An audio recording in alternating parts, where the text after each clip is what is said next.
Bienvenidos latinos y latinas, habitantes de la Pachamama. Si el periodismo tiene algo de excitante, conmovedor y provocador, es convertirse en objeto de los periodistas. Es decir, cuando un periodista o un medio hace una gran revelación o una espectacular denuncia, es objeto de atención inmediata de los mismos periodistas y de otros medios de comunicación. Esto nos pasa hoy, estos días, con Juan Amorín, un colega argentino de 25 años que hizo una revelación que ha sacudido a la clase política de su país. No así a los grandes medios, como el diario El Clarín, por ejemplo, que de esto parece que no se ha enterado. Él, Juan, a través de la red social Twitter puso en evidencia lo que ahora se conoce como dinero trucho, afiliados truchos, o para una generalización en América Latina, una estafa política del macrismo, de su movimiento Cambiemos y en particular de su presidenta, la de ese movimiento, María Eugenia Vidal, que ya pintaba como la sucesora de Mauricio Macri. Así lo decían las encuestas y los analistas de ciertos medios, pues por supuesto hacían todo para que ella, su imagen creciera. Por lo visto hablamos de una estafa o un fraude que superaría el $1,5 millones, pero que la cifra cambia día a día porque los ciudadanos argentinos son los que denuncian cómo fueron usados nombre, identidad y supuesta militancia política para blanquear dinero o meter plata sucia en las campañas del 2015 y la última del 2017. ¿Qué hizo Juan Amorín? Pues veamos lo que en la pantalla o en las redes sociales se divulgó. Aquí está la cuenta de él, Juan-Amorín, el tweet, el hilo de esta denuncia que ustedes pueden observar. Aquí está una serie de documentos, fotografías y también la publicación que está en el destape.web.com. Por supuesto, aquí también hay testimonios. Hay videos de las personas que habrían supuestamente financiado la campaña electoral y a través también de sus afiliaciones. Y aquí las reacciones, los documentos que existen al respecto para poder entender lo que Juan ha hecho a lo largo de estos días, casi un mes prácticamente, alrededor de este tema. Aquí están los testimonios, aquí hay un testimonio que ustedes entran, se van a impactar con lo que dice esta ciudadana argentina al respecto. Y por supuesto siguen los documentos a lo largo de esto y como ustedes pueden ver, tiene miles de retweets, likes, etcétera, etcétera, etcétera. Aquí está, usted lo puede seguir. Pero bueno, ahora bien, tenemos en Buenos Aires a Juan y queremos hablar con él sobre esto para que sea él mismo quien nos explique en qué consiste su investigación y su denuncia. Y por supuesto, el impacto y consecuencias de la misma. Estamos con él. Bienvenido, Juan. Estamos en Buenos Aires, en contacto acá. Perfecto. Hola, ¿qué tal, Juan? ¿Cómo estamos? ¿Qué tal? Buenas noches. Un gusto saludarlos. Bueno, la primera, entonces, explicación que podría pedirte cualquier ciudadano latinoamericano es ¿qué pasó? ¿Qué descubriste? ¿Qué revelaste con esto? Y que ha motivado una gran discusión en ámbitos políticos de Buenos Aires, en Argentina en general, con esta denuncia. Cuéntanos, por favor. Bueno, todo empezó hace más de un mes y medio, 2 meses ya casi. Una persona que figuraba en esos listados informados por el partido oficialista. Todos los partidos en Argentina deben rendir cuentas de su financiación una vez terminado el proceso electoral. Una persona me contactó, me dijo que vivía en un asentamiento, en una villa del Gran Buenos Aires, de lo que es la periferia, la capital federal de la ciudad de Buenos Aires, y que figuraba aportando un dinero a la alianza oficialista que nunca había aportado. Lo cierto es que esa persona me dio el primer indicio y a partir de allí empezamos a dar cuenta que había un montón de otras personas, beneficiarios de planes sociales, es decir, personas vulneradas desde lo económico, personas con muchas carencias que viven en barrios muy carenciados de Buenos Aires, que figuraban allí aportando dinero que nunca habían puesto. No solo eso, sino que también con el correr de los días también nos fuimos dando cuenta que todas esas personas, que en un principio fueron 205, que a la semana siguiente fueron 500 y que hoy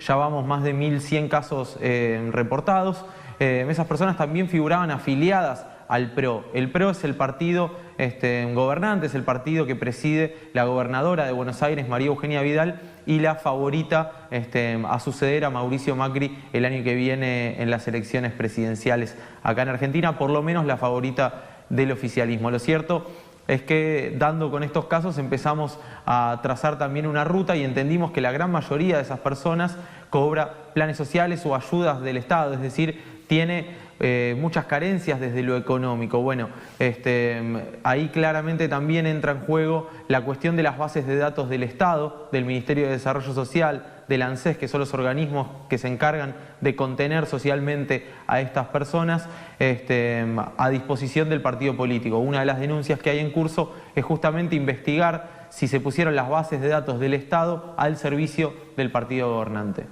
Ahora bien, Juan, en esto lo que sí cuenta para que la audiencia de Latinoamérica lo entienda es que se trata del partido de gobierno en primer lugar.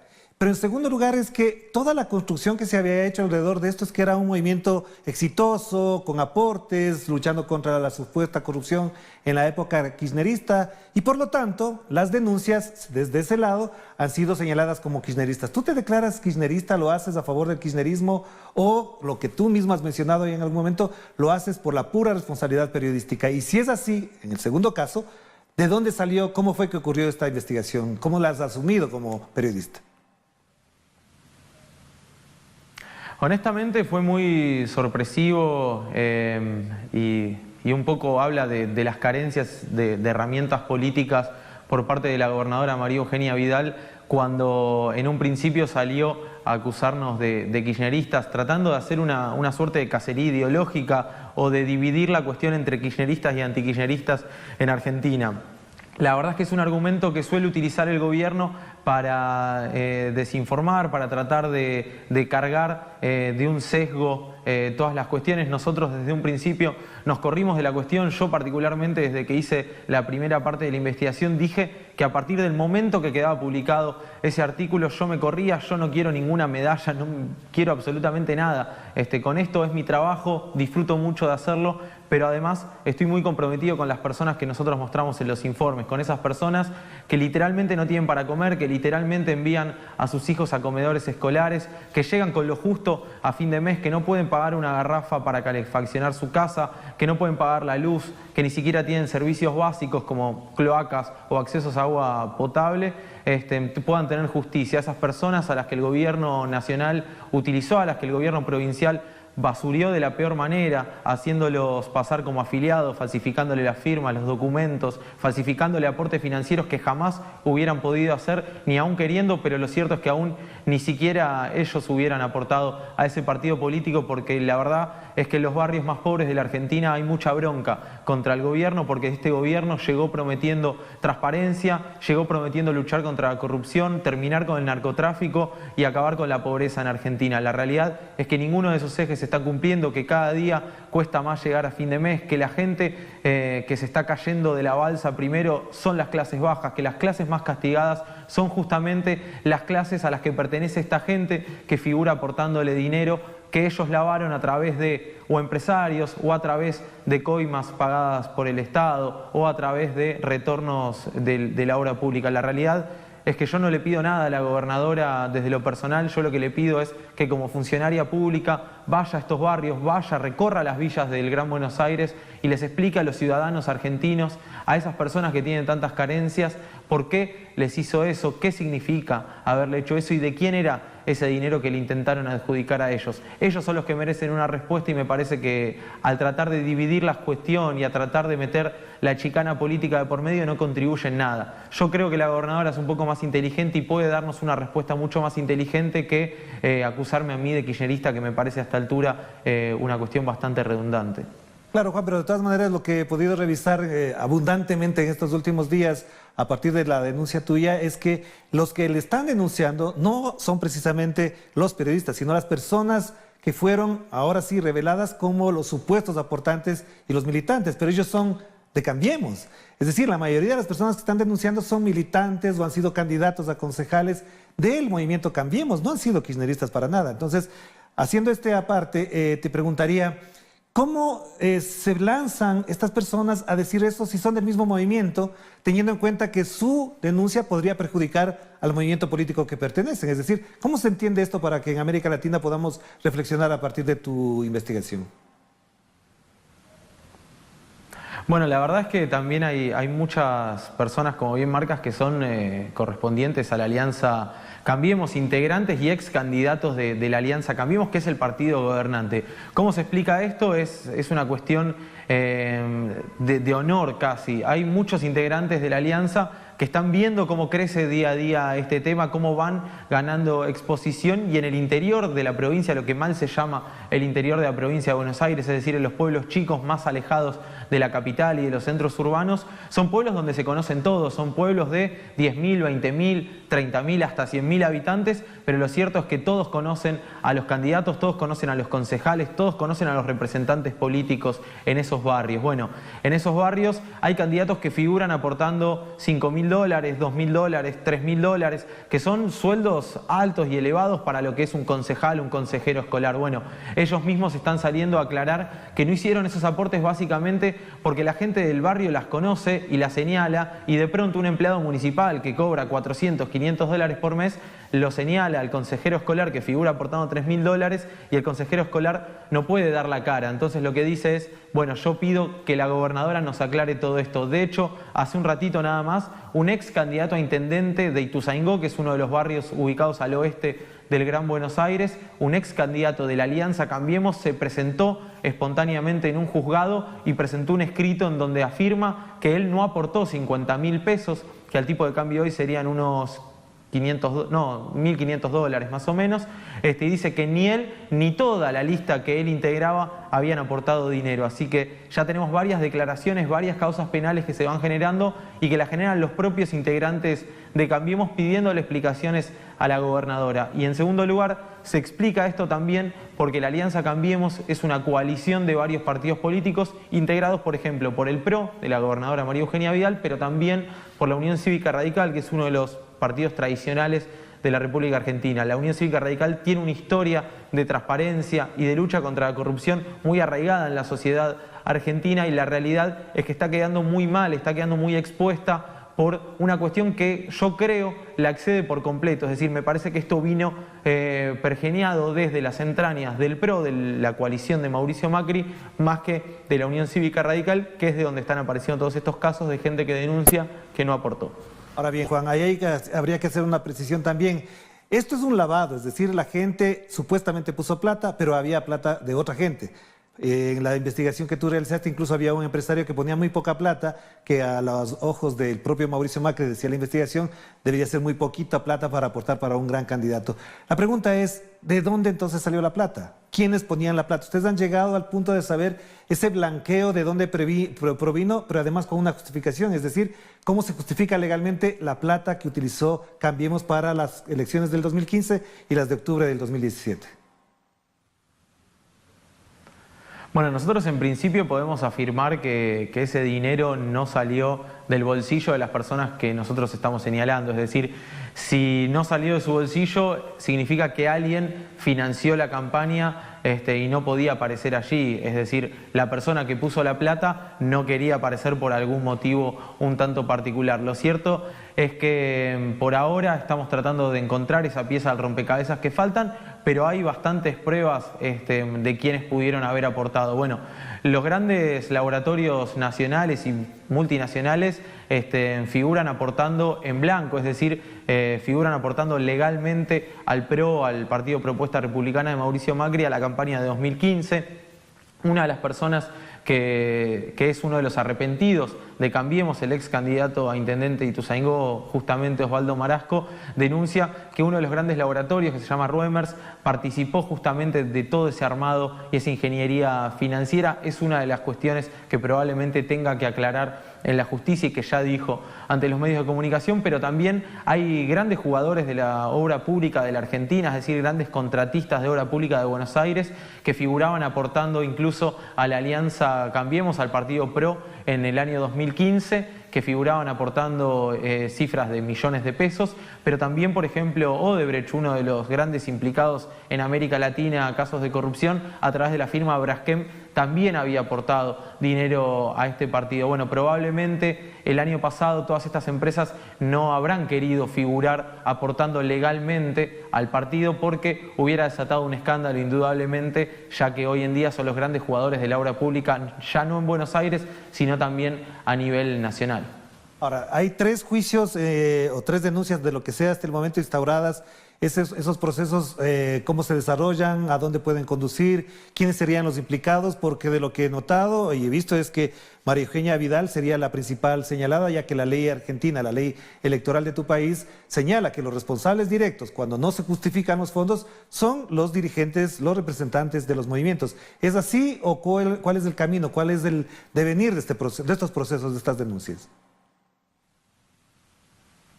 Bueno, por un lado, como bien marcabas, están todos los delitos electorales que le caben de lleno a la gobernadora María Eugenia Vidal, porque es la presidenta del PRO, la presidenta del partido que integra la coalición Cambiemos, y desde donde salieron todas estas afiliaciones falsificadas. Una cosa importante para aclarar, la justicia ya comprobó que en el 99% de los casos que nosotros señalamos, es decir, los casos que nosotros marcábamos como aportantes falsos, como aportantes truchos, el 99% de esos casos figuraban afiliados al PRO, que es el partido que preside María Eugenia Vidal. Es decir, desde lo legal, la gobernadora está muy comprometida en este sentido. Otra persona está muy comprometida es la ex contadora general, en realidad fue designada recientemente y a la vez es ex contadora porque María Eugenia Vidal la despidió ayer. Estoy hablando de María Fernanda Inza. Esta persona era la ex secretaria legal y técnica, una persona de estrecha confianza, te diría casi amiga personal de María Eugenia Vidal de la vida y no solo de la política. Figuraba como secretaria de legal y técnica, era la tesorera del PRO y recientemente, en medio de todo este escándalo, la gobernadora, confiando en que los medios de comunicación no se iban a hacer eco de nuestra investigación, confiando que nuestra investigación iba a terminar ahogada en las redes sociales o ahogada por otros temas de agenda, la había designado como contadora general, es decir, era la persona que iba a auditarla increíblemente. Bueno, en el día de ayer, luego de que la investigación tomara un nivel de masividad realmente impactante y fuera prácticamente el único tema de agenda política en la Argentina, la gobernadora dio una conferencia de prensa solicitándole la renuncia a la propia persona que había designado una semana atrás cuando nada había cambiado, es decir, la investigación lleva publicado un mes de data y sin embargo la gobernadora recién ayer le pidió la renuncia y anteriormente la había ascendido a contadora general, por lo cual claramente le repercutió en las encuestas de cara a las elecciones presidenciales este tema y decidió salir a poner paños fríos y a soltar el primer fusible. Bueno, la verdad es que el tema no se queda en la contadora porque lógicamente una simple tesorera no puede armar una campaña de lavado de dinero tan grande como esta sin el ok de su jefe político, en este caso María Eugenia Vidal. Bien, ahora, Juan, vamos a ver lo que en el programa del Destape dijo el periodista Fernando Navarro con respecto a la lógica, al concepto, a la idea que hay detrás de esto para que se constituya ya no solamente un fraude fiscal, financiero, electoral, sino también que hay una estrategia política. Quiero que veas conmigo este video que vamos a mostrar aquí a los amigos televidentes de América Latina para después comentar lo que esto se ha ido como convirtiendo en un patrón de conducta, no solamente ya en Argentina, sino en Brasil, en Ecuador y en otros países donde esto parecería ya se ha instaurado como un modelo de acción política en contra de ciertos líderes y dirigentes. Vamos a ver el video. Para que vos no veas lo feo de un parque o de una propiedad, lo que hay que hacer es mostrarte otra cosa, que vos mires para otro lado. Para que vos no te dieras cuenta en 2015 que María Eugenia Vidal tenía un grado de perversidad y de corrupción mayor aún que Mauricio Macri, tenían que mostrarte que confrontaba con un monstruo. Y la verdad es que no había un monstruo a mano, entonces te inventaron uno. Entonces, poco tiempo antes de la elección, Jorge Lanata y Elisa Carrió generan un caso donde te contaron a vos que Aníbal Fernández, el contendiente en la provincia de Buenos Aires, había asesinado a 3 personas y era el narcotraficante más grande del país. Lo más fuerte es que Aníbal Fernández, por este caso en particular, nunca fue citado, nunca fue imputado, nunca fue investigado. Es decir, fue un caso que estuvo en los diarios durante un mes. Y a partir de ahí nace esta Heidi, que es la candidata a 2019. Después le dieron un montón de plata, ahora te lo voy a mostrar. La fueron preparando para que ella sea la candidata a 2019. Por un lado demonizaron a Cristina y por otro lado Mauricio Macri se demonizó solo. La emergente que quedaba era María Eugenia Vidal. De ahí la importancia, además de lo riguroso y del brillante laburo de Juan Amorín, de poner a Vidal en cuestión. Porque Vidal es el centro de la vida pública argentina para los próximos años. Y en este cerco mediático aparece el muchachito de la película, Juan Amorín, y pone todo en cuestión. Toda esa derecha que tiene un acuerdo regional, que tiene una embajada de Estados Unidos, que tenía sus candidatos para los próximos años, hoy no saben cómo cercar una investigación que va tomando volumen, porque la información, como el agua, busca su lugar. Y hoy hay un lugar en donde canalizar eso, que son las redes. Bueno, ahí teníamos lo que decía el periodista Fernando Navarro a propósito de esto que queremos conversar con Juan Amorín, el periodista que ha descubierto, que ha develado este fraude, esta estafa política. Juan, lo que acaba de mencionar Fernando se lo ha dicho de una u otra manera en los casos muy particulares de Cristina, de Lula, de Correa, de Jorge Glass, acá en el Ecuador. ¿Tú consideras que en esta lógica, evidentemente, un Jorge Lanata, que veíamos en imágenes también por ahí, fue construyendo, fue partícipe de una estrategia para consolidar ya no solamente a Macri, que parecería que no se presentaría a unas nuevas elecciones ni tiene posibilidades, sino constituir y construir una alternativa de la misma derecha en Argentina en este caso concreto? Bueno, la verdad es que fue muy sugestivo lo que sucedió particularmente en Argentina en la previa a todo el proceso electoral de 2015. Lo de Jorge Lanata, para quienes no lo conocen, es el periodista de investigación más importante del país, no tanto por su presente, por sus últimos años, sino más bien por tuvo una historia en un diario opositor al expresidente Carlos Saúl Menem, que tuvo un enorme reconocimiento en su época y que después, con el devenir del tiempo, logró acomodarse en los sectores de grupo de poder, en los sectores más concentrados de los medios hegemónicos, y se fue perdiendo un poco en el día a día. La realidad es que en 2015 hacía un programa que tenía muchísima audiencia, un programa muy opositor al gobierno de la entonces presidenta Cristina Kirchner, en donde en pleno proceso electoral presentó y acusó a uno de los candidatos a gobernador de la provincia de Buenos Aires, al entonces jefe de gabinete Aníbal Fernández, de ser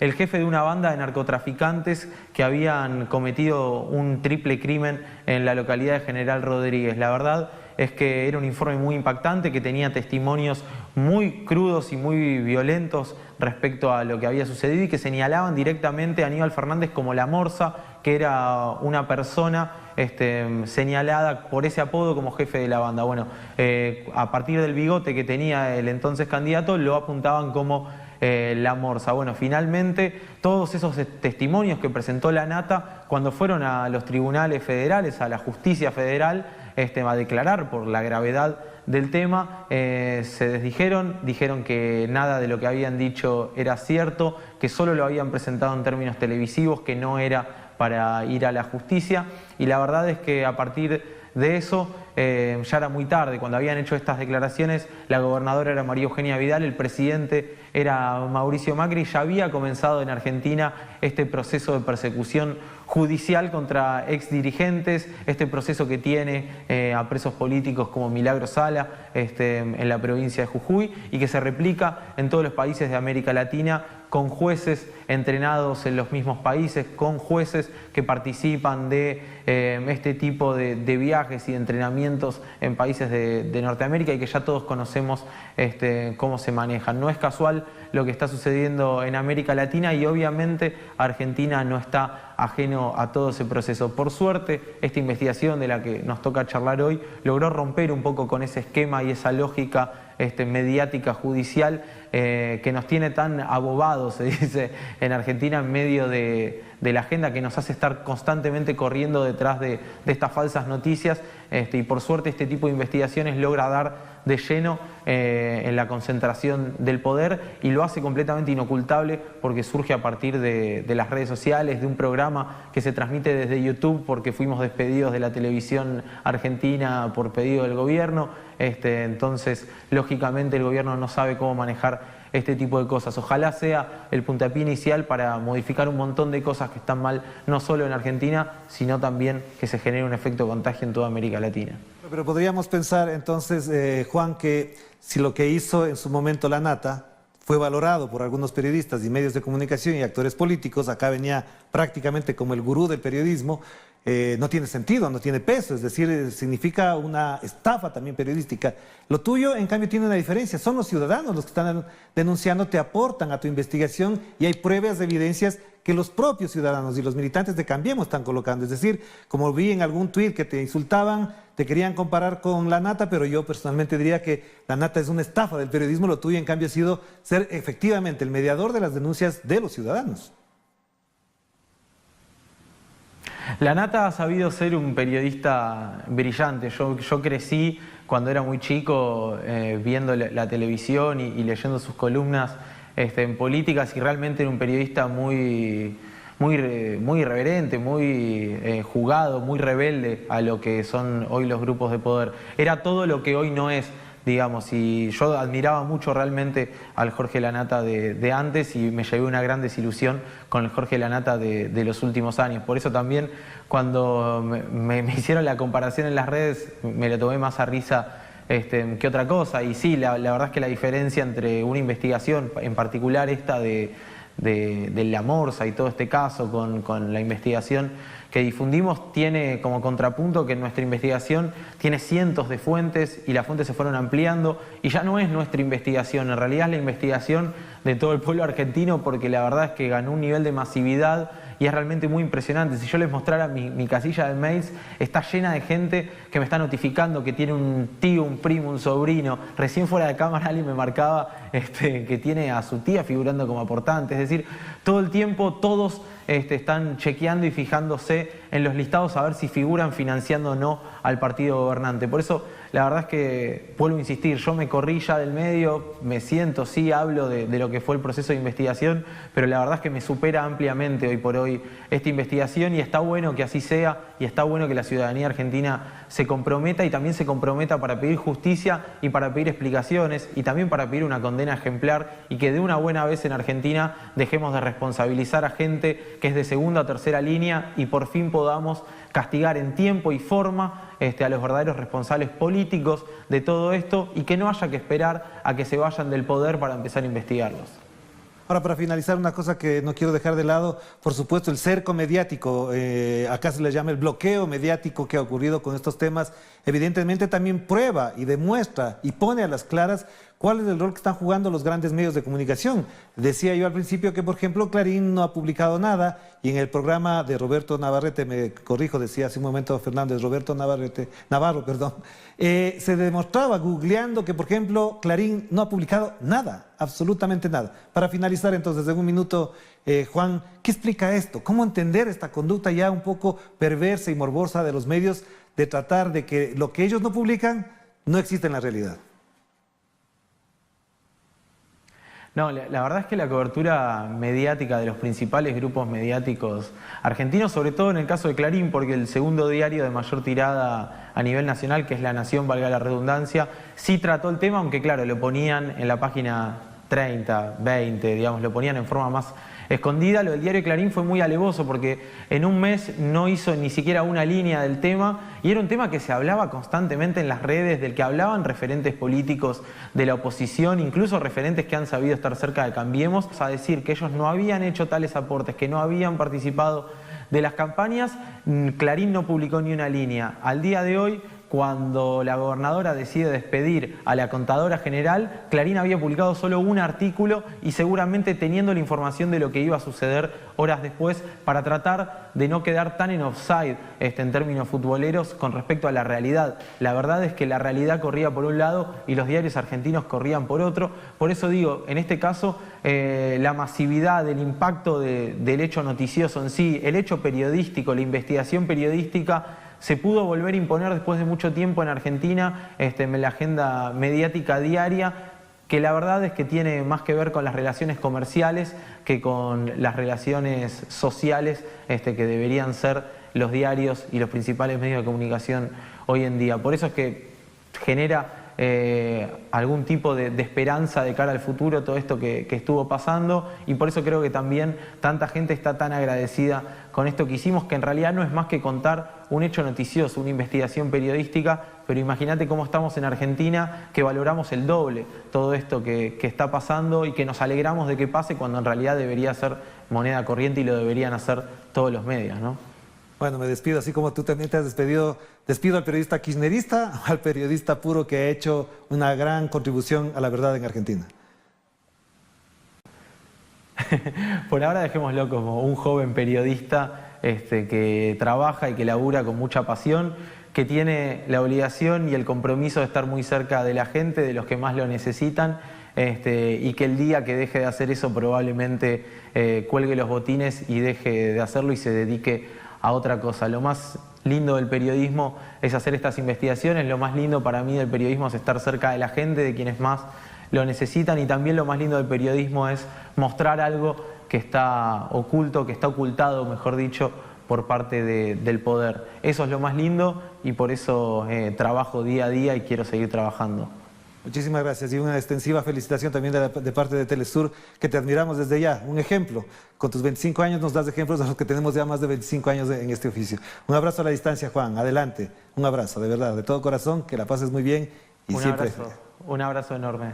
Gracias, y gracias a ustedes también por estar con nosotros aquí en Telesur. Lo último que quería decir es que el presidente Mauricio Macri dijo: la escuchamos a la gobernadora esta tarde, nosotros hemos presentado siempre los papeles rindiendo los gastos de campaña con los aportantes, seguiremos entregando toda la justicia, tenemos que dar un paso más adelante. Eso dijo el presidente Mauricio Macri. Esperemos que la justicia en este caso, con los testimonios, con los documentos y con las responsabilidades judiciales, afronte este tema con lo que es una estafa política, una estafa electoral y también una estafa financiera. ¿Promovida por quién? Por el movimiento PRO, que lo dirige nada más y nada menos que María Eugenia Vidal, quien era ya prácticamente la presidenta de Argentina según las encuestas, y unos asesores, entre ellos un ecuatoriano que prácticamente la colocaba como la sucesora de Mauricio Macri. Nos despedimos, que la pasen bien. Chao, chao.